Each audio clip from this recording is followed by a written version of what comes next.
গুজরাটে অবৈধ বাজি কারখানায় ভয়াবহ বিস্ফোরণ এবং এই বিস্ফোরণের জেরে ৮ জনের মৃত্যুর খবর এই মুহূর্তে সামনে এসেছে। অন্যদিকে দেশের প্রধানমন্ত্রী নরেন্দ্র মোদী তিনি শোক প্রকাশ করেছেন।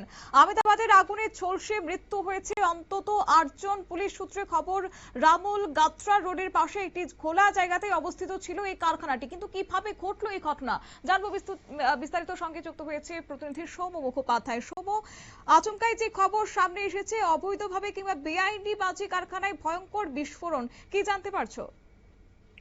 জানা গেছে যে শনিবার দিন সকালে আহমেদাবাদের রামল গাস্তাওয়া রোডের একটি খোলা জায়গায় থাকা ওই কারখানায় বিস্ফোরণ হয়েছে এবং এই কারখানাটির যে অপারেটর তার নাম হচ্ছে মেহুল দদিয়া।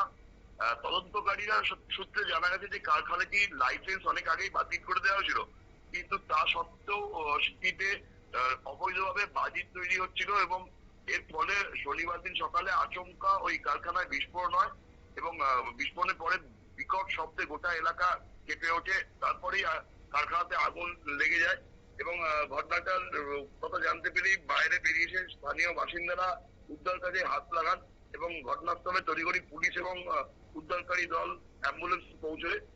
সেই সময় কারখানায় বেশ কয়েকজন শ্রমিক কাজ করছিলেন। প্রাথমিকভাবে দুজনের মৃত্যুর খবর পাওয়া গেল, পরে জানা যায় যে মোট ৮ জনের মৃত্যু হয়েছে, জখম হয়েছে ১০ জনেরও বেশি। এখনো পর্যন্ত কি কারণে বিস্ফোরণ হলো সেটা স্পষ্ট না। ঘটনার তদন্ত পুলিশ করছে, আহতদের নিকটবর্তী হাসপাতালে ভর্তি করা আছে। বিষয়টি নিয়ে ইতিমধ্যেই গোটা এলাকা জুড়ে তীব্র চাঞ্চল্য ছড়িয়ে পড়েছে। প্রধানমন্ত্রী নরেন্দ্র মোদী এই ঘটনা শোক প্রকাশ করে মৃতদের পরিবার প্রচুর ২ লক্ষ টাকা এবং আহতদের প্রত্যেককে ৫০,০০০ টাকা আর্থিক সহায়তা দেওয়ার কথাও ঘোষণা করেছেন। কিন্তু প্রশ্ন হচ্ছে যে গুজরাটের মতো একটি রাজ্যে, আহমেদাবাদের মতো একটি শহরে এইরকম ভাবে অবৈধ বাজি কারখানা কিভাবে চলতে পারলো? পুলিশ বা নজরদারি যে সংস্থাগুলো রয়েছে তারা এতদিন তাদের কোনো হুঁশ ফিরল না কেন? এই ধরনের কত কারখানা আরো রয়েছে সেই প্রশ্ন কিন্তু উঠে আসছে শতাব্দী। একেবারে। তবে এই কারখানার যিনি অপারেটর রয়েছেন, যিনি দায়িত্বে রয়েছেন, ওনার বিরুদ্ধে কি কোনো রকমের পদক্ষেপ গ্রহণ করা হয়েছে? দেখো, এখনো পর্যন্ত ঘটনার তদন্ত শুরু হয়েছে, কিন্তু ওই যে মেহুল দদিয়া তাকে কিন্তু এখনো গ্রেপ্তার করার কোনো খবর পাওয়া যায়নি। তবে যেটা মনে করা হচ্ছে যেভাবে গতিপ্রকৃতি তদন্তের এগোচ্ছে তাকে গ্রেপ্তার করা হবে, কিন্তু এখনো হয়নি।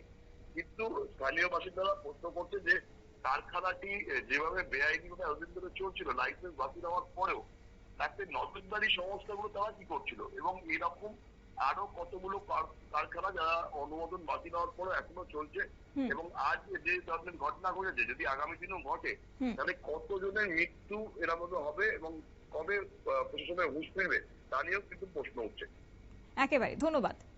অর্থাৎ এই ঘটনায় রীতিমতো আতঙ্কিত হয়ে পড়েছে সংশ্লিষ্ট এলাকার মানুষজন এবং তার মধ্যে ৮ জনের মৃত্যুর খবর পাওয়া গেছে। অন্যদিকে ১০ জনেরও বেশি মানুষ আহত হয়েছেন। আহতদের হাসপাতালে উদ্ধার করে নিয়ে যাওয়া হয়েছে। তবে গোটা ঘটনা এখন তদন্তে নেমেছে পুলিশ। বেআইনিভাবে মজুত এই কারখানার বিরুদ্ধে আগামী দিনে কি পদক্ষেপ গ্রহণ করা হয় সেদিকেই তাকিয়ে রয়েছেন প্রত্যেকে। নিয়ে নিচ্ছে ছোট্ট একটি বিজ্ঞাপন বিরতির সঙ্গে থাকুন।